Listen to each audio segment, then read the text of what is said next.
first things first, make sure you subscribe to the channel. Yeah, we got Winners Talking podcast on there, but I'm gonna start uploading more things. We're gonna keep these stories flowing as well. Before I even get into the story, let me be clear. I'm not gonna be talking no mad, overly gangsterous kind of stories. I'm not gonna be bringing up nothing that's gonna embarrass no people, resurrect old beefs, or incriminate no one or anything like that. I'm a big man in it. Like, if anything, I should be sharing, and I will be sharing, just things that have gone on that with some kind of good ending to it, or some kind of positivity, or some kind of message to it, because like, you lot can see more than enough badness out there. If you want the more gangsterous tales, you can check out my guy Hits. He's doing good things, positive stuff, and check his page out. He's got stuff going on. But anyway, I'll give you like a light story, light one, innit? That's what I always say, a light one.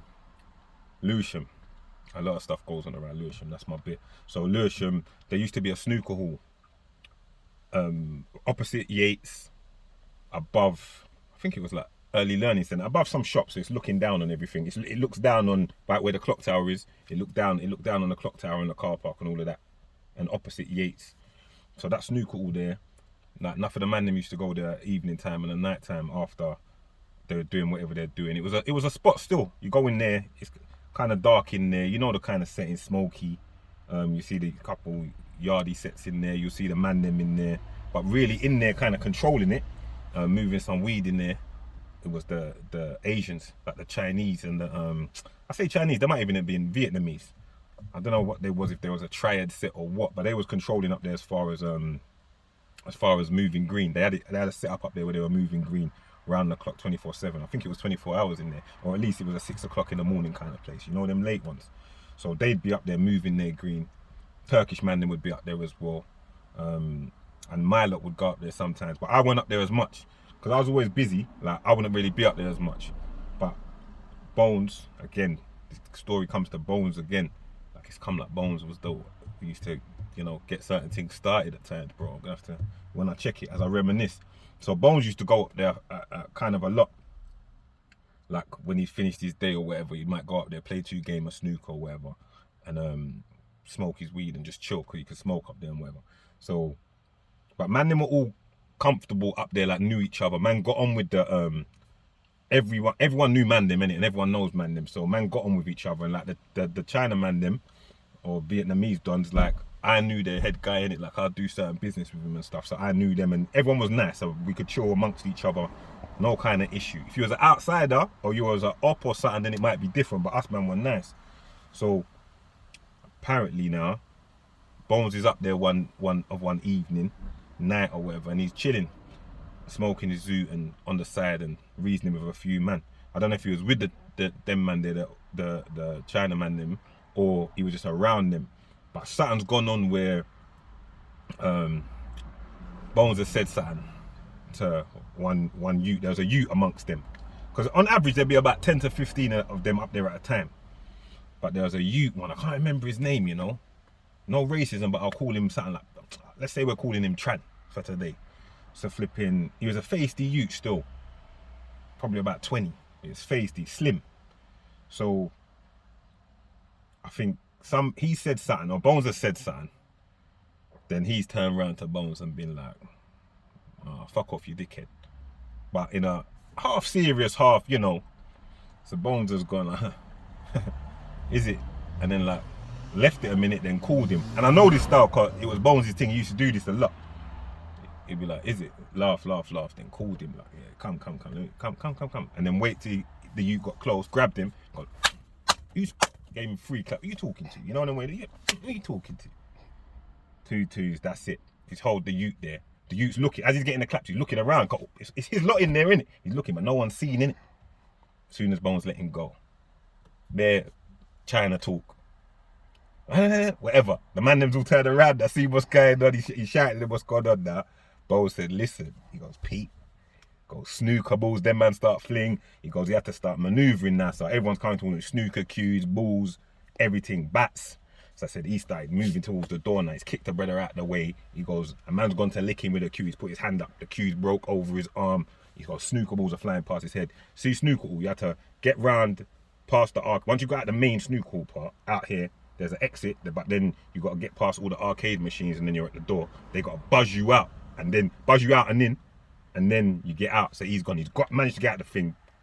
Snooker cue back on his arm, kicked one man out the way, blew round the side. I think Chris was the breader in the door. He's shouting at Chris, buzz the door, buzz the door, buzz the door.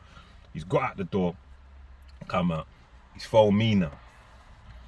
These times, I was rolling. Them time there, you know, I used to roll with my girlfriend a lot. So I'm with my girlfriend, and he's rang me and showed me, like, yeah, boom, them man there, rare tear, they tried dash snooker balls after, man, and rare tear cues. I'm like, is it? Principle alone, you know? So man's like, all right, I'm coming. I weren't that far from ends, I don't know where I was. So I've zipped round to the ends, parked a few roads away, light walk down there with my girlfriend, you get me? Got there now, Bones is I bucked him. He's kind of half laughing about it now. He's like, yeah, man, them idiots try rare tear. He goes, yeah, I clapped up the ute, so them man tried to take set, but nothing really happened, boom, boom, boom. So I'm like, all right, come. So we've just gone back up there. You know, man, it's just principles, innit? So man's just gone up there, gone up the stairs, you understand? Man's at the door now, innit? There's cameras down on the door.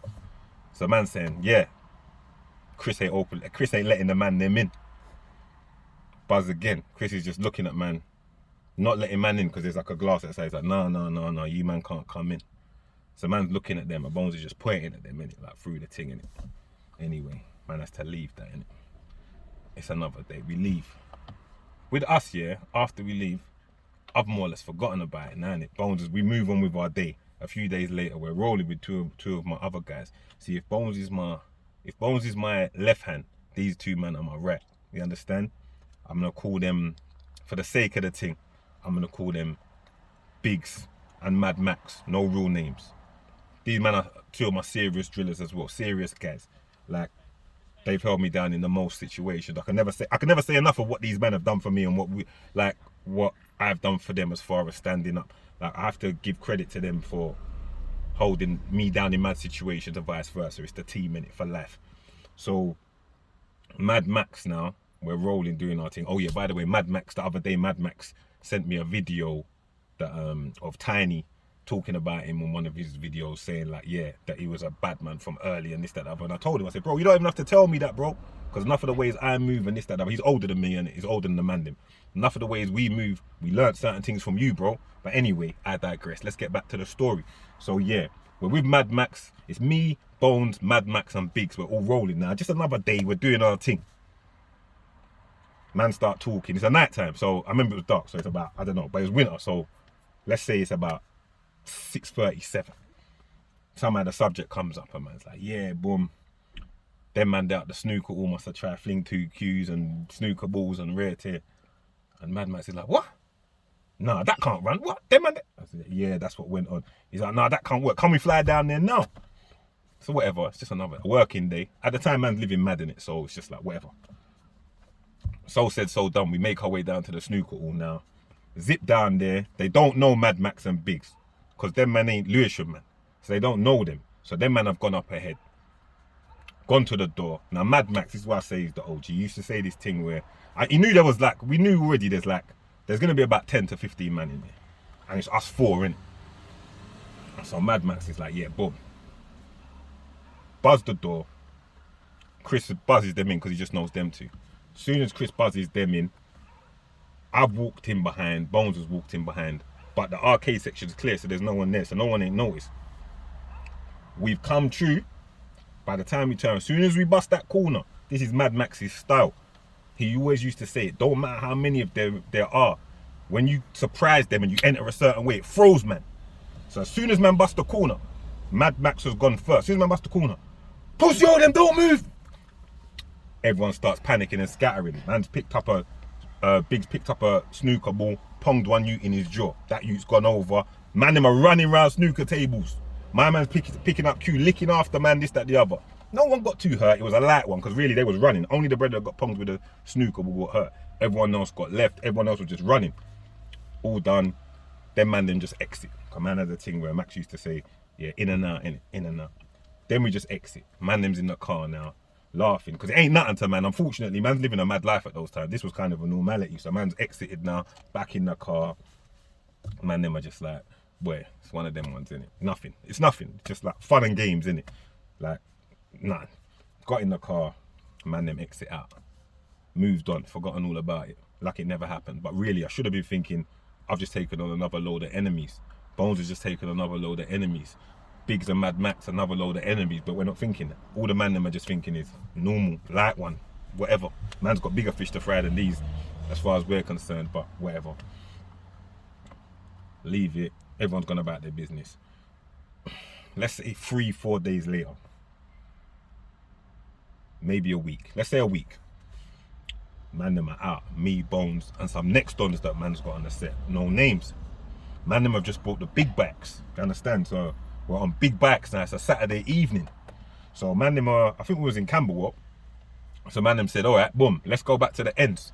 Yates is finishing. Might be a couple girls out there and that. So man them's on the big boy bikes. I had the Ninja. I think Bones had the R6 at the time. Or I might have it. Yeah, it was then, because I didn't get my I got my R1 afterwards. So anyway, Bones is on the R6, I'm on the Ninja. We whipped down there. Them man are with us, so there's 4 of us. Got down there now. Pulled up outside, you know, just talking, reasoning. All of us on the bikes, helmets off now, man, them's reasoning, chatting, this, that, the other, waiting to see gal. At some point, I look up, I see them man there at the window, innit? The Vietnamese man, them, they're looking down on man from the window, but I didn't really pay no mind to it. I'm just thinking whatever, innit? Because I'm thinking it's whatever. Everything done, man leave there. Next morning, I get a call from the top guy from their set, no names.